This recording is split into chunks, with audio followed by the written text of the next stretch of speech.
This is ScoreBooster again this week with the concluding part of the atomic structure, because this topic is very important and we need to give it a very adequate attention, because the foundation of chemistry is actually built, or it's actually made of atomic structure. We have talked about other things, the structure of the atom, the models that support the structures, and briefly on the electronic configuration the other time.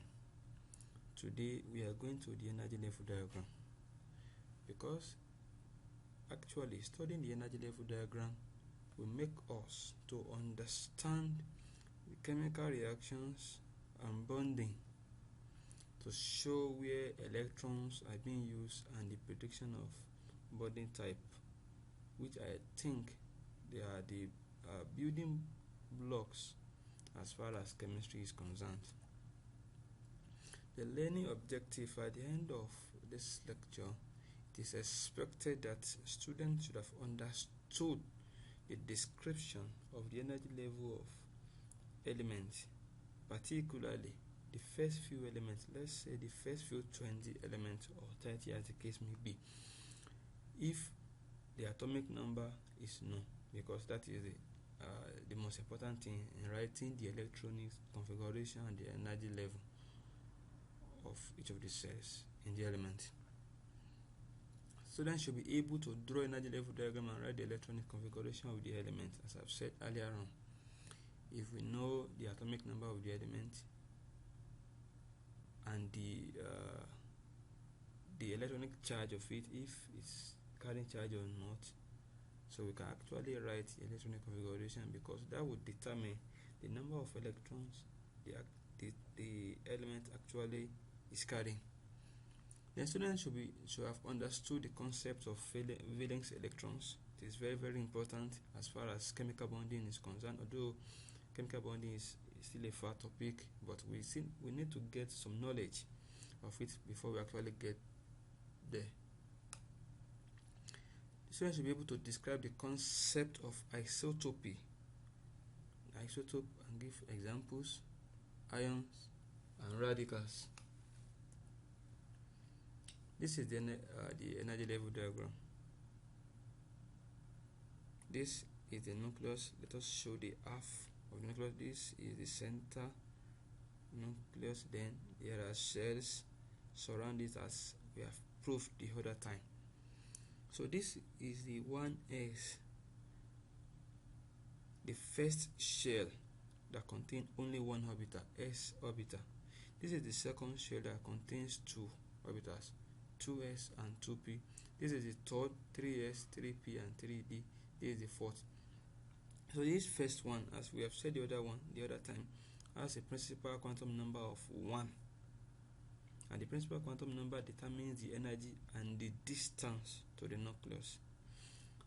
As the number is increasing from 1 to 2 to 3 to 4 to 5, the energy is increasing, which means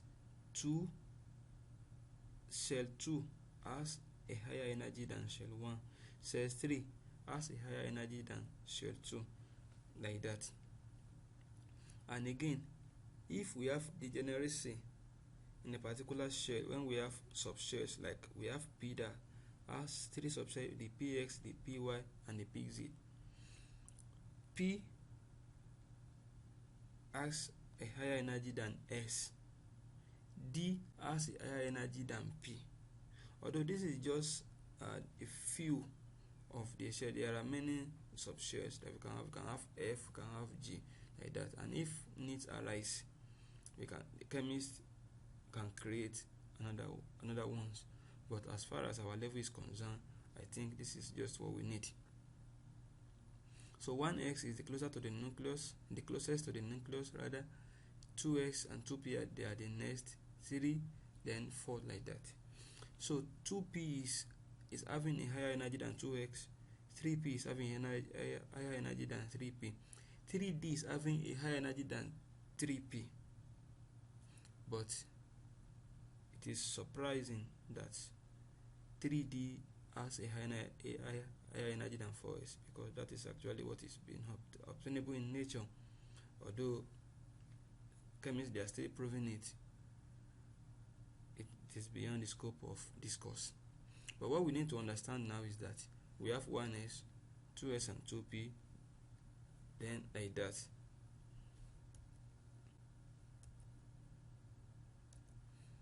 So the principles of filling orbitals with electrons, because we cannot just jump, say because we want to fill electrons into all these orbitals, we now start from 5. No, because the electron with the lowest energy occupies the shell with the lowest energy. So the level of energy of electron determines the particular shell the electron will occupy.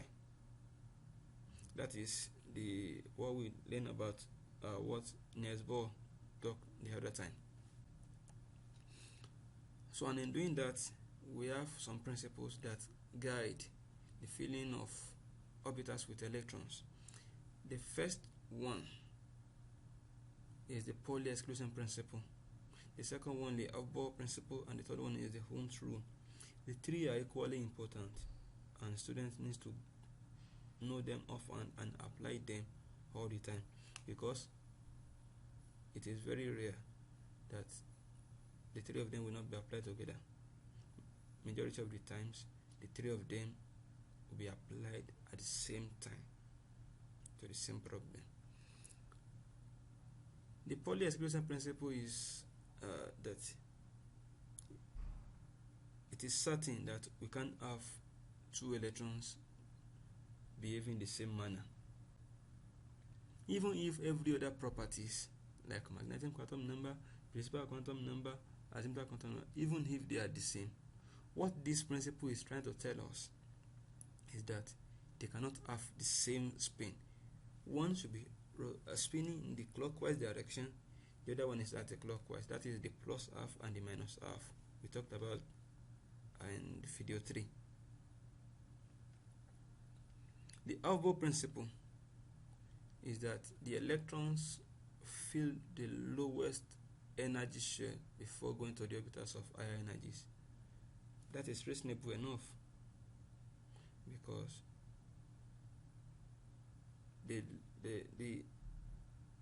level of energy of a shell of electron determines the shell it occupies. So if a cell is having a lower energy, definitely it must contain electrons of a very low energy. If the energy of electron increases, the electron jump from the orbital of low energy to orbital of higher energy. We are still going to that later. Ohm's rule is that electrons are filled singly before pairing takes place. This happens in in orbitals that we have subshells, like in P, like in D, like in F. It doesn't happen in S, because S is just only 1. If it is 1s, it's 1s. If it is 2s, it's 2x. But for P, we have degeneracy, px, py, and pz. If it is D, we have D into 5 places, dxy, dx square, y square, dy square, x square, like that. They have 5. So if, let us assume that we have electrons to be filled into this 2p. So we have to fill each one into each block first, singly. So if there are more electrons, then we now start from anywhere before pairing out takes place. It is not that we put 2 in the first one, like let's say px, now put the rest in py and pz. No. This is the chart that shows the energy according to how we will be going if we are to fill electrons into shells. But we need to note that the lowest frequent orbitals are filled first, like 1s now. We start from 1s, then to 2s, 2p, 3s, 3p, 4x, 3d, 4p, 5s, like that. So we follow the direction of the arrows. In the case where there are more subshells at a particular energy level, each of the subshells are filled singly first before pairing takes place. If there are more electrons, that is the condition. If there are more electrons, because it is not compulsory that we have to fill all the subshells, we have to pair them. But the most important thing is that they must be filled singly first. Then, if we have more electrons, then we pair the subshells. So let us now take an example. Let's use oxygen that has 8 electrons. We know from lecture 3 that each of these orbitals can contain 2 electrons. S can contain 2, Px contain 2, Py contain 2, Pz contain 2, dx square y square contain 2, like that. So if we now have 8 electrons, the closest to the nucleus, since there is no degeneracy, this is 1s. So we have up and down. So every other things are the same in this first one, but the spin are not the same. So which satisfy the Pauli exclusion principle of filling the orbitals with electrons. So we have 6 more electrons. So we go to the orbital of the next energy, that is 2x. So there's no degeneracy. Also, we fill it with 2 electrons of opposite spin. Clockwise is up, then anti-clockwise is down. There's no rule regarding this. You can put this down first and up second. Just make sure the 2 are not facing up or facing down at the same time. So after 2x, so we still have 4 electrons. So we go to the other one, 2p. So we are following Pauli exclusion principle and Aufbau principle. The Pauli exclusion principle is that even if every other thing remains the same, the electrons must have opposite spin. That is what we have fulfilled here and here. The Aufbau principle is that the electron occupies the orbital of lower energy before orbital of higher energy. So we have filled 1s before 2s. And in this shell 2 now, we have filled 2s before 2p. Now let us now go into the Hooke's rule. Electrons are filled into orbitals singly before pairing takes place. So we have 4 more electrons. So we have to fill each one with one electron first. 1, all of them are opening up, they are facing up. 2, 3. So now we have 1 more electron. So we can put it anywhere. I just decided to put it here. Somebody can put his own here. Somebody can put his own here. There is no rule regarding that. We just make sure that the 2 of them are not facing up, or the 2 of them are not facing down. And we don't put this one here, and this one will now become vacant. No, because we have to make sure every subset is filled singly first, then before we now pair it.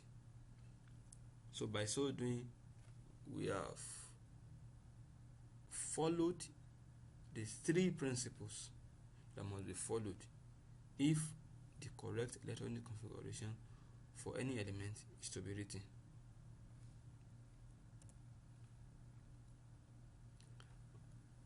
So going to the concept of electronic configuration properly.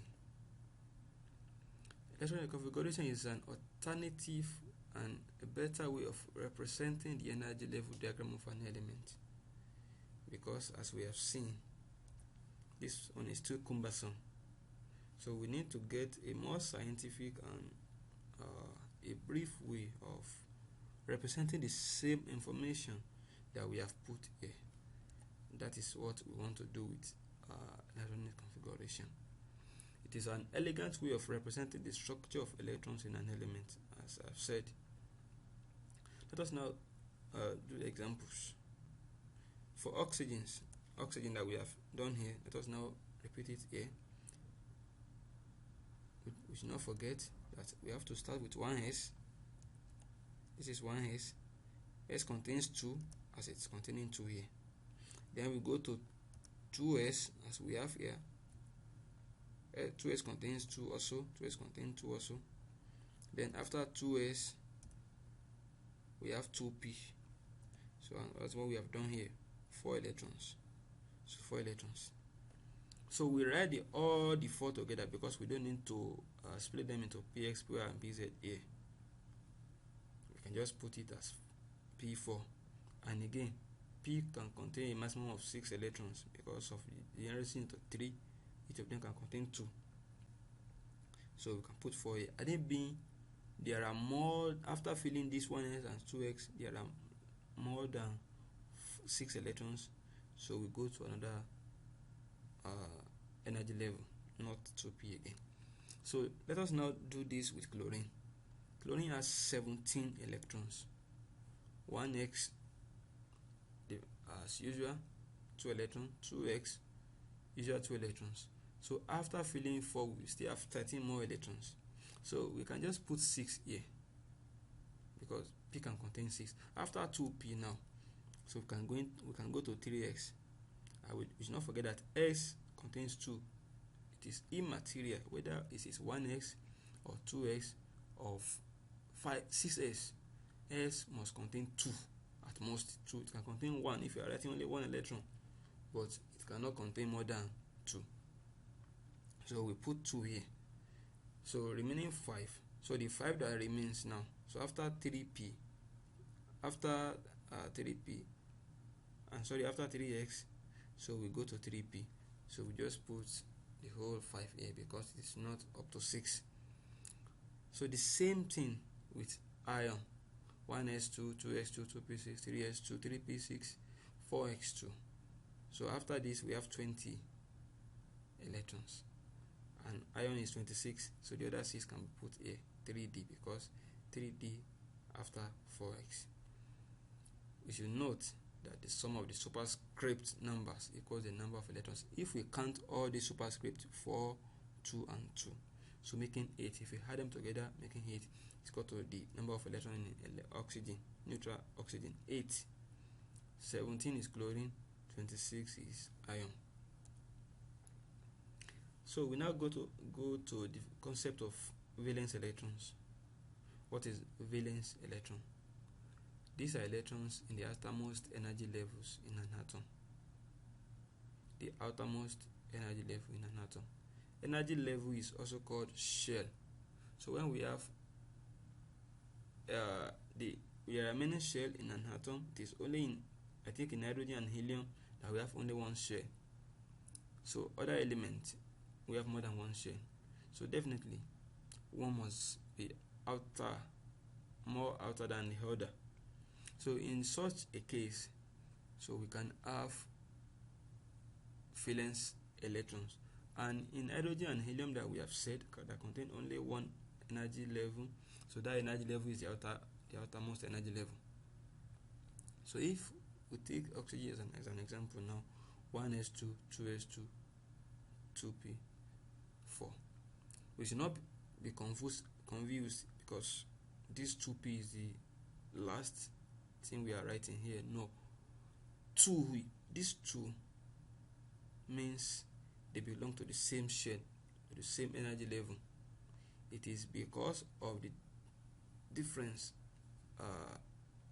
in the principal quantum number which gives rise to the difference, the degeneracy of the orbitals that we are seeing 2s and 2p. These 2s and 2p constitute what is called the outermost energy level for oxygen. So to get the valence electron here, we need to add this electron 2 plus 4, making 6. We should not mistaken adding these 2. We need only the superscript, the indices here. They are the one we are adding, making 6 electron as the valence electron for oxygen. So exercise now. Determine the number of valence electrons in the following element. Chlorine, this is the electron configuration for chlorine, this is for iron. So now, considering chlorine, we have 3x and 3p.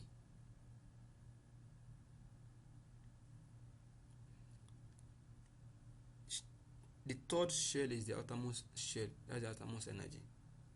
and it contains 7 electrons, 2 plus 5. So for chlorine, we are having valence electron of 7 because the outer shell is equal to 3, the third shell 3s and 3p.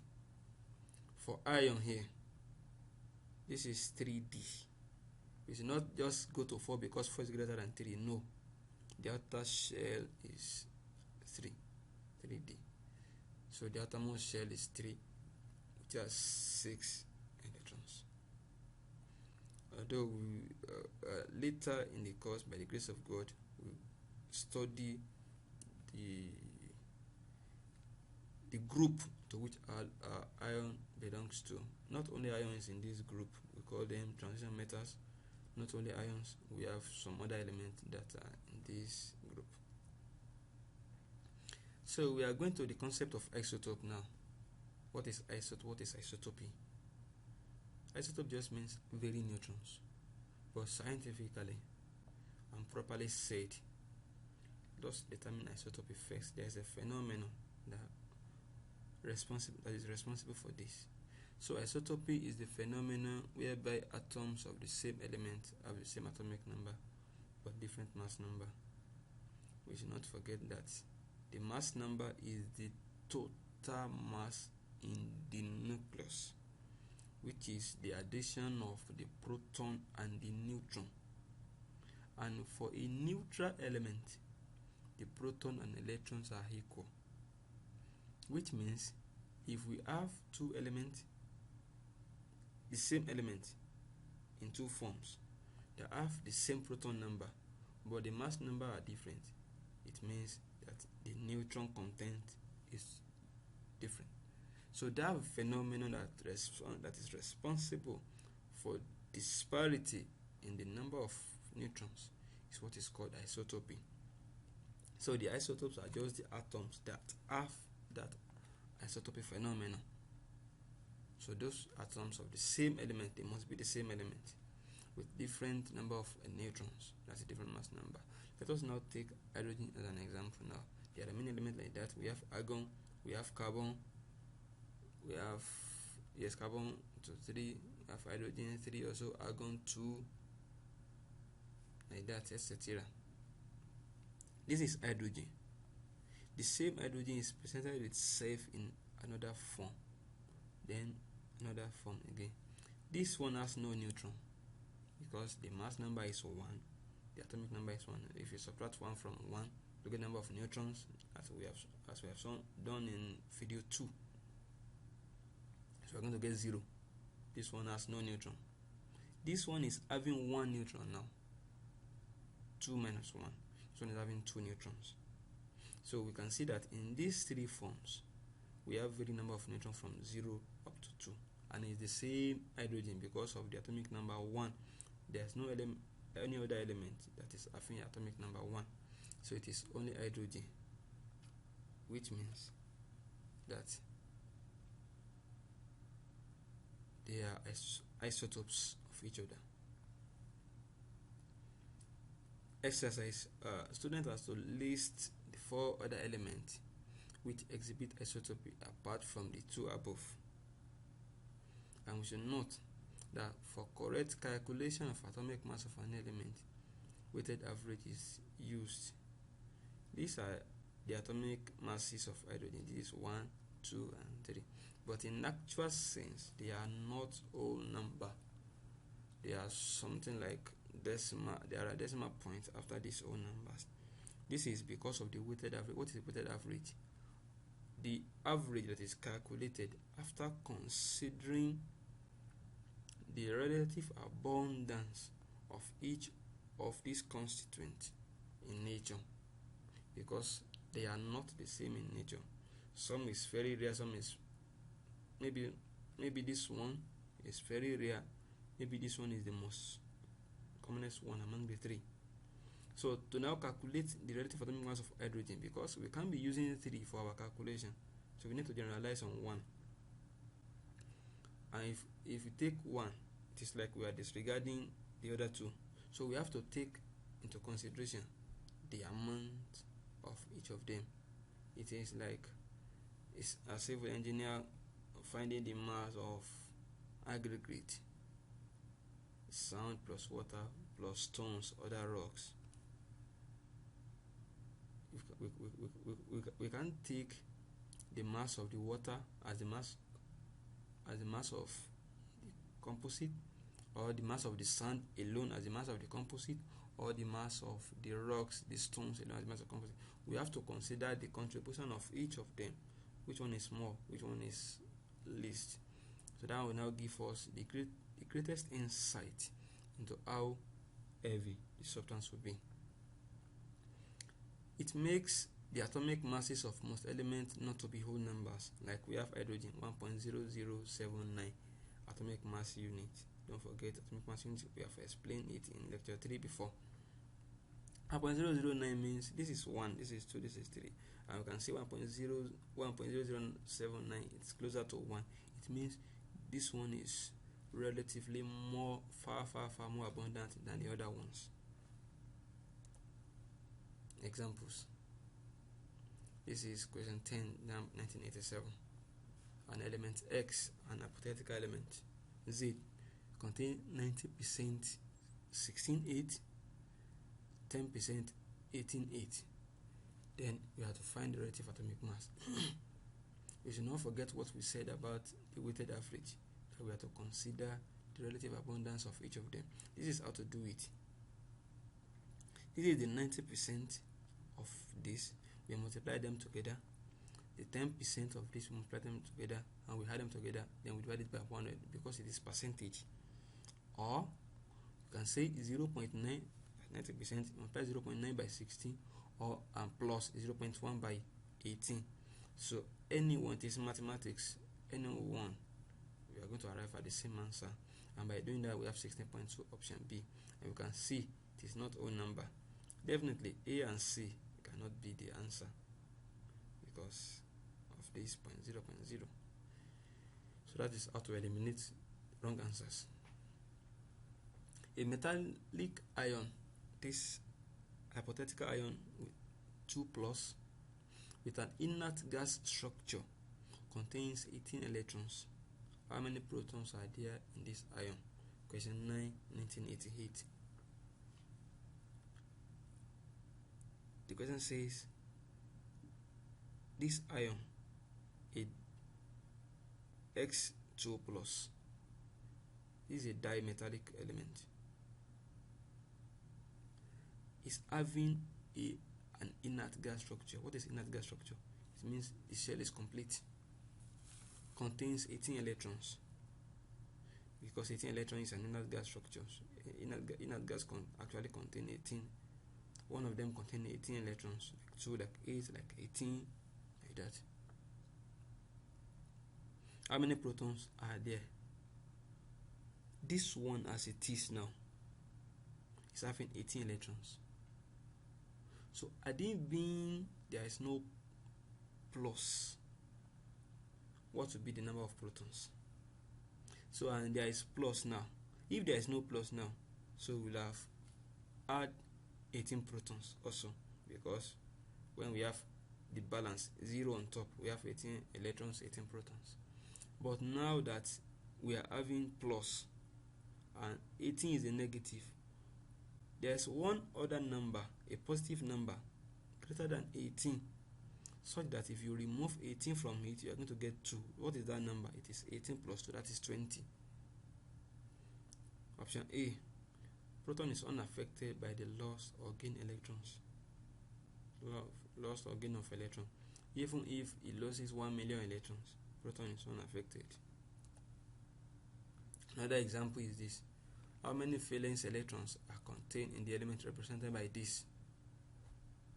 In determining the valence electrons, we are not interested in the mass number.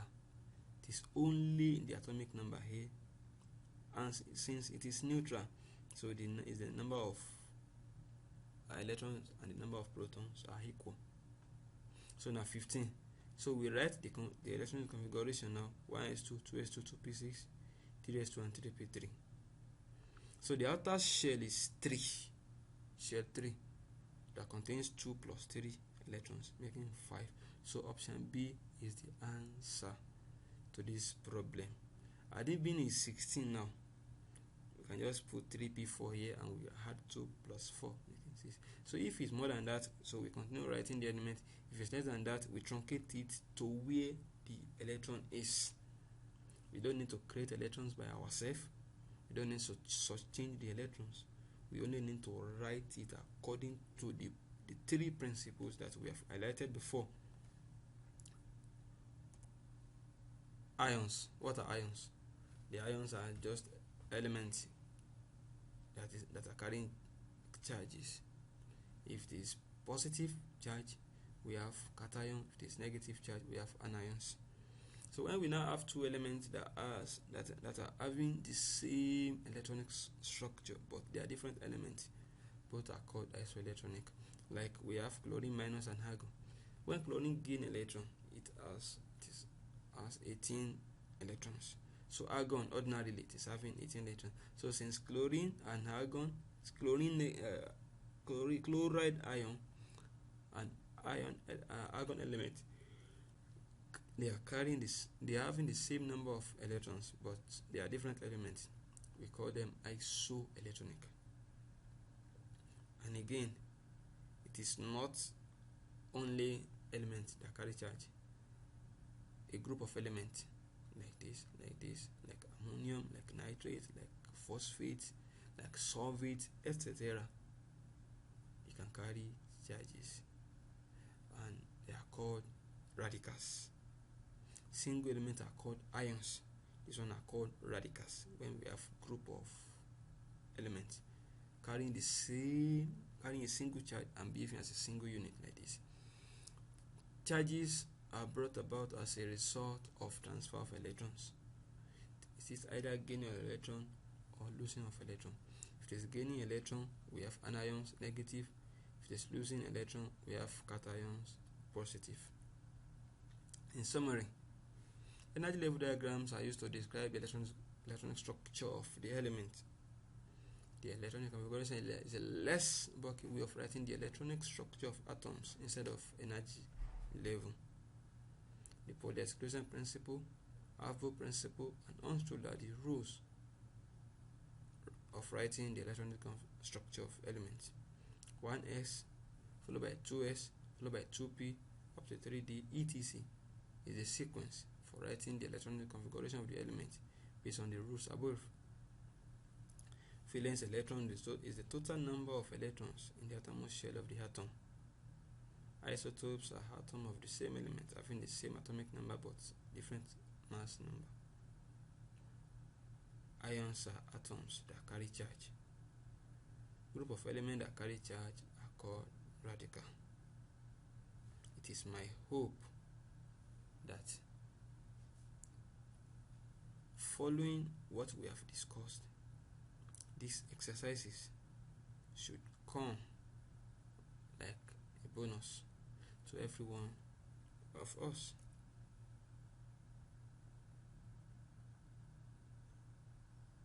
So these are just 7 problems, and after doing the 7 problems, these are the answers. So we can actually check if we are right or wrong. Thank you for listening. God bless you.